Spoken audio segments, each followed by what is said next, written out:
दोस्तों, कहानी की शुरुआत होती है एक खौफनाक और अंधेरी गुफा में छुपी ड्रेसा नाम की लड़की को दिखाते हुए, जिसके हाथ में स्नाइपर थी और वो यहाँ बैठकर किसी का इंतजार कर रही थी। तभी हम इस गुफा से कुछ किलोमीटर दूर एक एयरपोर्ट को देखते हैं, जहाँ एक प्लेन लैंड करता है और उसमें से जैसे ही प्रेसिडेंट बाहर आते हैं, वैसे ही ड्रेसा उन्हें अपनी स्नाइपर से शूट कर खत्म कर देती है। और तभी यहाँ पर हमें पता चलता है कि ये कोई मामूली स्नाइपर से शूट कर खत्म कर देती है। और तभी यहाँ पर हमें पता चलता है कि ये कोई मामूली लड़की नहीं है, बल्कि ये एक बेहतरीन और खूंखार स्नाइपर है, जो कुछ इस तरह से प्रेसिडेंट पर निशाना लगाती है कि आसपास के लोगों को पता भी नहीं चलता कि प्रेसिडेंट पर किसने और कहां से गोली चलाई। खैर, अब ड्रेसा अपना काम खत्म करने के बाद बुलेट कवर को अपने पास रख लेती है। इसके बाद ड्रेसा अपनी माँ से मिलने उनकी ग्रेव पर जाती है, क्योंकि वो अब उसकी माँ इस दुनिया में नहीं थी। लेकिन जब वो ग्रेवयार्ड में पहुंचती है तो वो देखती है कि उसके पिता पहले से ही यहाँ बैठे हुए हैं। वो उनके पास जाकर उनसे बात करने की कोशिश करती है,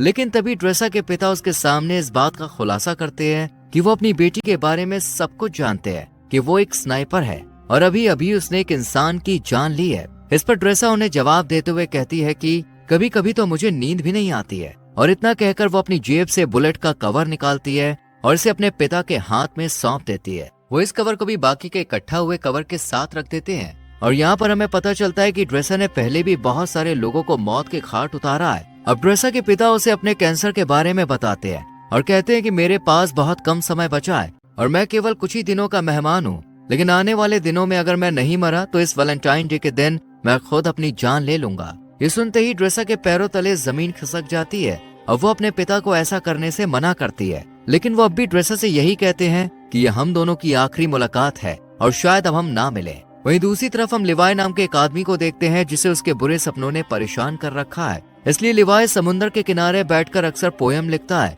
और आज भी वो यहीं बैठा हुआ होता है। तभी लिवाई के पास अचानक एक मैसेज आता है, जिसमें उसे एक एड्रेस पर आने के लिए कहा जाता है। लिवाई मैसेज पढ़ते ही तुरंत अपनी गाड़ी यहाँ से लेकर निकल जाता है और उस एड्रेस पर पहुंच जाता है। वो जैसे ही घर के अंदर एंटर करता है तो यहाँ उसकी मुलाकात एक लेडी से होती है, जिसका नाम होता है बार्थोलोम्यू। और इन दोनों की बातों से हमें पता चलता है कि लिवाई पहले मिलिट्री में स्नाइपर कोई नहीं है और मैं अकेला रहता हूँ। इसके बाद बार्थो से मिशन की सारी जानकारी बाद में देने का कहती है। इसके बाद लिवाई को बेहोश कर दिया जाता है और जब उसकी आंख खुलती है तो वो अपने आप को एक प्लेन में पाता है। लेकिन लिवाई को अब तक ये नहीं पता था कि उसे मिशन के लिए कौन से देश ले जाया जा रहा है। इसलिए वो प्लेन में मौजूद स्टाफ से जब ये बात पूछने की कोशिश करता है, तब सभी उसकी बात को इग्नोर कर देते हैं। पर एक पायलट आकर लिवाई को बताती है कि तुम्हारी डेस्टिनेशन आ चुकी है और अब वो उसे यही लैंड कराने वाले हैं। साथ ही वो लिवाई से ये भी कहती है कि तुम्हें अपनी मंजिल तक पहुंचने के लिए यहाँ से कम 32 किलोमीटर पैदल चलकर जाना होगा, तभी तुम उस जगह पर पहुंच पाओगे जहाँ से तुम्हें इस मिशन को अंजाम देना है।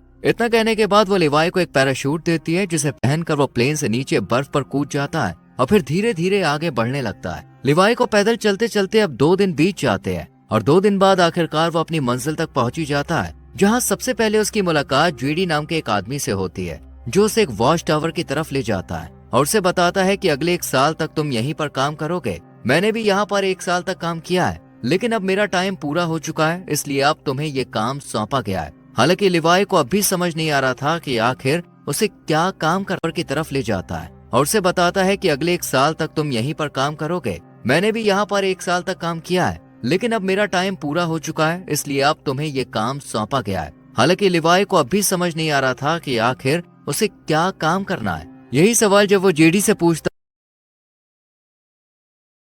है, जिसे जॉर्ज नाम दिया गया है। बस लिवाई को इसी की पहरेदारी करनी है और कुछ भी नहीं, जिसे जॉर्ज नाम दिया गया है। बस लिवाई को इसी की पहरेदारी करनी है और कुछ भी नहीं करना है। इसके बाद वो लिवाई को यहाँ के रूल्स बताते हुए कहता है कि वो महीने में सिर्फ 1 बार ही इन लोगों से कांटेक्ट कर सकता है और उसके टावर का नाम वेस्ट टावर है, जबकि दूसरी तरफ एक ईस्टर्न टावर भी मौजूद है। लेकिन वहाँ के लोगों से लिवाई को किसी भी तरह की कोई बातचीत नहीं करनी है, क्योंकि उसका काम सिर्फ अपने मिशन पर ध्यान देना है और ईस्टर्न टावर वाले भी केवल अपने मिशन पर ही फोकस रखते हैं। साथ ही वो लिवाई को ये भी बताता है कि वो 1 साल तक किसी से भी कांटेक्ट नहीं कर सकता है और यहाँ एक ऑटोमेटिक गन भी है, जिसे हर रोज लिवाई को रीलोड करना होगा अगर उनमें गोलियां नहीं है तो। इसके अलावा नीचे बहुत सारी माइंस भी हैं, अगर उनमें किसी तरह का कोई विस्फोट होता है तो लिवाई को उन्हें भी देखना होगा। हालांकि लिवाई को अब तक समझ नहीं आ रहा था कि आखिर उसका मिशन है क्या, इसलिए वो जेडी से पूछता है कि क्या मेरा काम यहाँ पर आने वाले लोगों को जॉर्ज के करीब जाने से रोकना है। इस पर जेडी कहता है नहीं,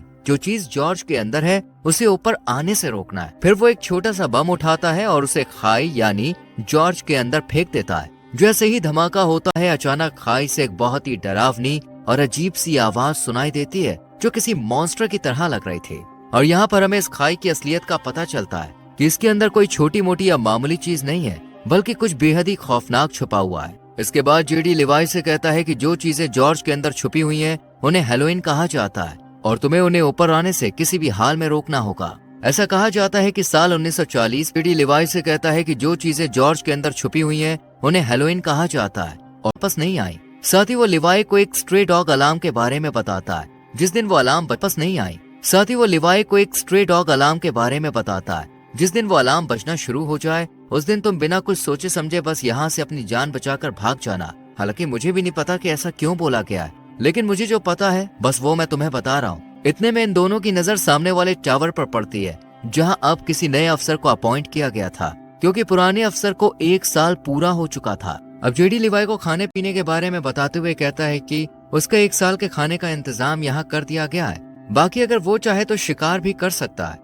वहीं जेडी लिवाई के सामने इस बात का भी खुलासा करता है कि ये जगह 75 सालों से सीक्रेट रही है और किसी को भी इसके बारे में कुछ नहीं पता है, और हमें भी आने वाले टाइम में इस जगह को सीक्रेट ही रखना है। इतना कहने के बाद जेडी यहाँ से निकलकर बाहर आ जाता है और सिग्नल देने के लिए जैसे ही स्मोक करता है, तब एक हेलीकॉप्टर उसे लेने के लिए आ जाता है और जेडी इसमें चढ़ जाता है। लेकिन हेलीकॉप्टर में मौजूद अफसर पहले उससे उसकी आइडेंटिटी पूछता है और फिर उसे शूट कर मार देता है, जिससे हमें पता चलता है कि ये जगह इतनी सीक्रेट है कि यहाँ से किसी को भी बाहर जाने नहीं दिया जाता है। इधर हम लिवाई को देखते हैं जो बिल्कुल वैसा ही करता है जैसा उसे बताया गया था। वो ऑटोमेटिक गन के अंदर गोलियां डालता है और आसपास का जायजा लेने लग जाता है। जब पूरा 1 महीना गुजर जाता है, तब वो यहाँ से किसी को कांटेक्ट करने की कोशिश करता है और उन्हें बताता है कि मेरा किसी भी दुश्मन से कोई आमना सामना नहीं हुआ है। इतना कहकर वो कॉल कट कर देता है, क्योंकि उसे बस इतनी ही बातें करने की इजाजत दी गई थी और ये मैसेज उसे हर महीने में केवल 1 बार ही भेजना है।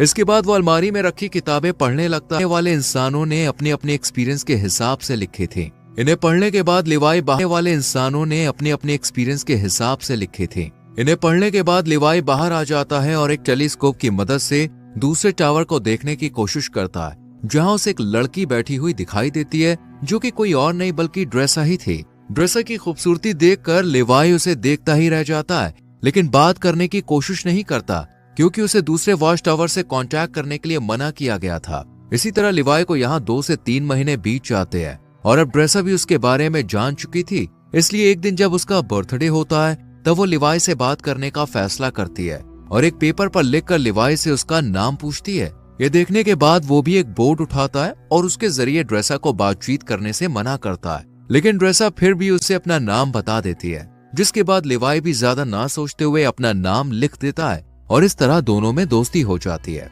एक दिन जब लिवाई को पता चलता है कि ड्रेसा एक स्नाइपर है, तो वो उसका टेस्ट लेने के लिए उसके सामान पर निशाना लगाता है, जिसके बाद ड्रेसा भी अपने आप को प्रूव करने के लिए स्नाइपर उठाती है और उसके वॉच टावर पर निशाना लगाती है। लेकिन तभी उसकी नजर कुछ मॉन्स्टर पर पड़ती है, जो कि खाई में से बाहर आ रहे थे। वो जल्दी से लिवाई को इशारा करके ये बात बताने की कोशिश करती है, जिसके बाद वो उन मॉन्स्टर पर ताबड़तोड़ फायरिंग शुरू कर देता है। लेकिन उनकी तादाद बहुत ज्यादा थी, इसलिए ड्रेसा भी लिवाई की मदद करती है और अपने वॉच टावर से ही उन मॉन्स्टर का खात्मा कर देती है। पर इसी दौरान एक मॉन्स्टर उसके पास पहुंच जाता है, जो देखने में आधा इंसान और आधा जानवर जैसा था।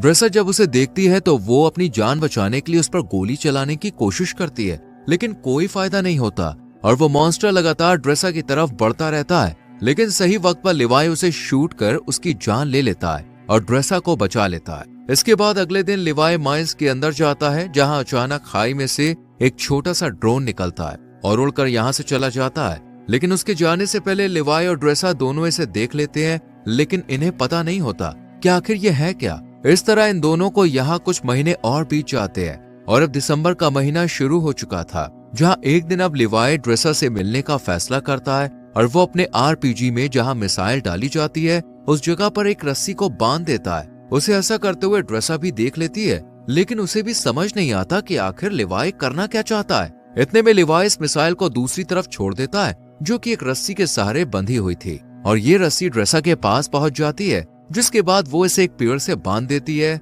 और फिर लिवाई इसके सहारे यहाँ से दूसरे वॉच टावर तक पहुंच जाता है। इधर ड्रेसा जब उसे देखती है तो उसे बहुत ज्यादा खुशी होती है, पर वो लिवाई को गले लगाने से पहले उसे नहाने के लिए कहती है और खुद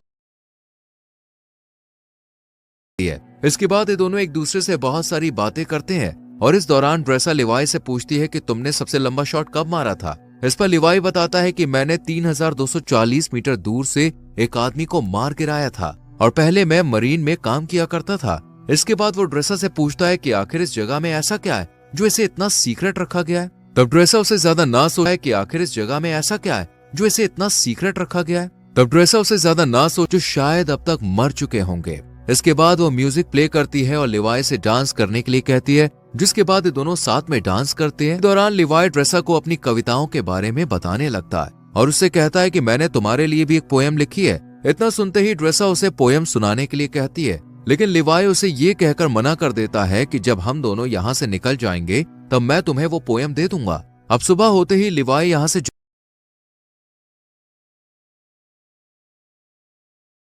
फैसला करता है, लेकिन जैसे ही वो बीच रास्ते में पहुंचता है तो देखता है कि मॉन्स्टर उसके वॉच टावर पर चढ़ रहे हैं। पर टावर पर लगी माइन से जब वो टकराते हैं तो एक बहुत बड़ा धमाका होता है जिसमें लिवाई की रस्सी जल जाती है और वो इस खाई में गिर जाता है। इधर ड्रेसा भी ये सब देख रही होती है, इसलिए वो लिवाई को बचाने के लिए जल्दी से एक पैराशूट लेती है और बिना कुछ सोचे समझे खाई में कूद जाती है। जिसके बाद हम ड्रेसा को एक नदी में बहते हुए देखते हैं जो कि इसी खाई के अंदर मौजूद थी। वो किसी तरह अपने आप को बचाकर किनारे तक ले आती है। वहीं हम लिवाई को एक पेड़ से लटका हुआ देखते हैं जहां अचानक एक बड़ा सा केकड़ा आकर उस पर हमला कर देता है, जिस वजह से लिवाई पेड़ से नीचे गिर जाता है और यहाँ उसे पेड़ की जड़ें पूरी तरह से जकड़ लेती हैं। इससे पहले कि वो लिवाई को नुकसान पहुंचा पाती, यहाँ ड्रेसा आकर उसे बचा लेती है और ये दोनों इस जगह को देखने लगते हैं कि तभी यहाँ कुछ हॉलोमैन घोड़े पर सवार होकर आते हैं और इन पर हमला कर देते हैं। लेकिन लिवाई और ड्रेसा इनसे डरने के बजाय इनका डट कर मुकाबला करते हैं और दो हॉलोमैन को मार गिराते हैं।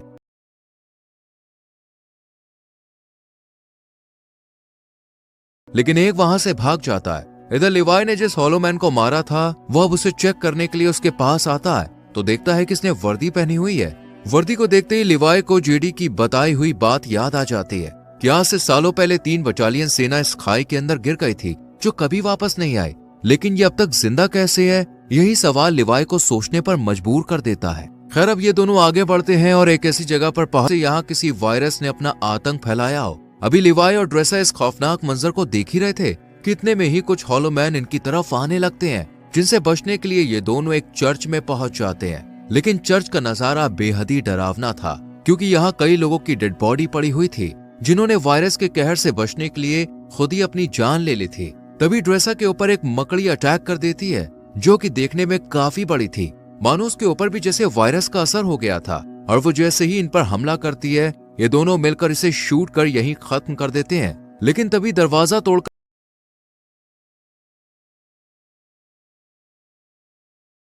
कुछ हॉलोमैन यहाँ आ जाते हैं, जिन्हें देखते ही लिवाई और ड्रेसा जल्दी से चर्च में भाग निकलते हैं और पहाड़ों के बीच बनी एक सुरंग में पहुंच जाते हैं। और दरवाजे को आगे बंद करके जब इस सुरंग को अंदर से देखते हैं तो इन्हें एक तरह की लैब दिखाई देती है जहां पहले कभी एक्सपेरिमेंट किए गए थे। यहाँ इन्हें एक बैकअप जनरेटर भी मिलता है जिसे ये लोग स्टार्ट कर देते हैं और फिर लिवाई को यहाँ एक डीवीडी प्लेयर भी मिलता है। डीवीडी की इस कैसेट को जब ये दोनों प्ले करते हैं तो स्क्रीन पर एक लेडी दिखाई देती है जो इस जगह को लेकर अपने सीक्रेट मिशन के बारे में बताती है। साथ ही वो आगे ये भी कहती है कि हम यहाँ एक केमिकल मिसाइल बना रहे थे जिसमें बहुत सारे लोग मिलकर काम कर रहे थे। लेकिन एक दिन जब इस जगह पर भूकंप आया तो भूकंप की वजह से जो मिसाइल हमने तैयार की थी वो लीक होनी शुरू हो गई और इस तरह ये केमिकल आसपास फैल गया, जिसकी वजह से कई लोग इन्फेक्टेड हो गए और मैं भी इन्फेक्टेड हूँ। हालांकि उन्होंने ये बात मिलिट्री को भी बताई थी और कहा था कि इस जगह के ऊपर बमबारी करके इसे डिस्ट्रॉय कर दिया जाए ताकि ये केमिकल बाहर कहीं ना फैल सके।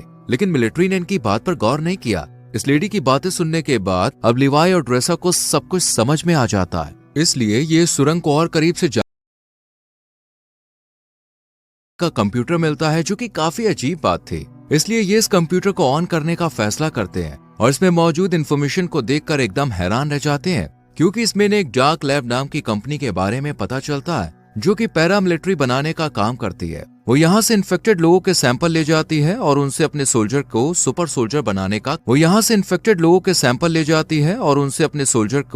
सोल्जर बनाने का काम करती है। इसलिए कोई भी देश इस जगह को पूरी तरह से मिटाना नहीं चाहता है। साथ ही लिवाई को यह भी पता चलता है कि ये जो खाई है ये 4.2 किलोमीटर लंबी है। इसके बाद ये दोनों जैसे ही यहाँ से बाहर निकलते हैं, अचानक एक हॉलो मैन इनके ऊपर हमला कर देता है और ड्रेसा को रस्सी से बांधकर खींचते हुए अपने साथ ले जाता है। हालांकि वो रस्सी को काटने की कोशिश करती है लेकिन कोई फायदा नहीं होता। इधर लिवाई भी उसे ढूंढने के लिए इधर उधर भटकता रहता है और एक ऐसी जगह पर पहुंचता है जहां एक बहुत बड़ी मिसाइल मौजूद थी। वही हम ड्रेसा को एक पेड़ से लटका हुआ देखते हैं और वो हॉलो मैन भी उसके सामने ही खड़ा होता है, जिससे ड्रेसा उसे खोलने के लिए कहती है। लेकिन वो जब उसकी बात नहीं सुनता तो वो खुद ही किसी तरह अपने हाथों को खोलकर उस पर अटैक कर देती है। काफी देर तक इन दोनों में लड़ाई जारी रहती है। इतने में ही यहाँ लिवाई भी आ जाता है और हॉलो मैन को शूट कर ड्रेसा को बचा लेता है। लेकिन जब वो वर्दी पर उसका नाम देखता है तब उसे पता चलता है कि वॉच टावर पर पहरेदारी देने वाला ये पहला इंसान था जो बाद में इन्फेक्टेड हो गया। इसलिए ये दोनों अब यहाँ से निकलने का फैसला करते हैं और यहाँ खड़ी एक कार के अंदर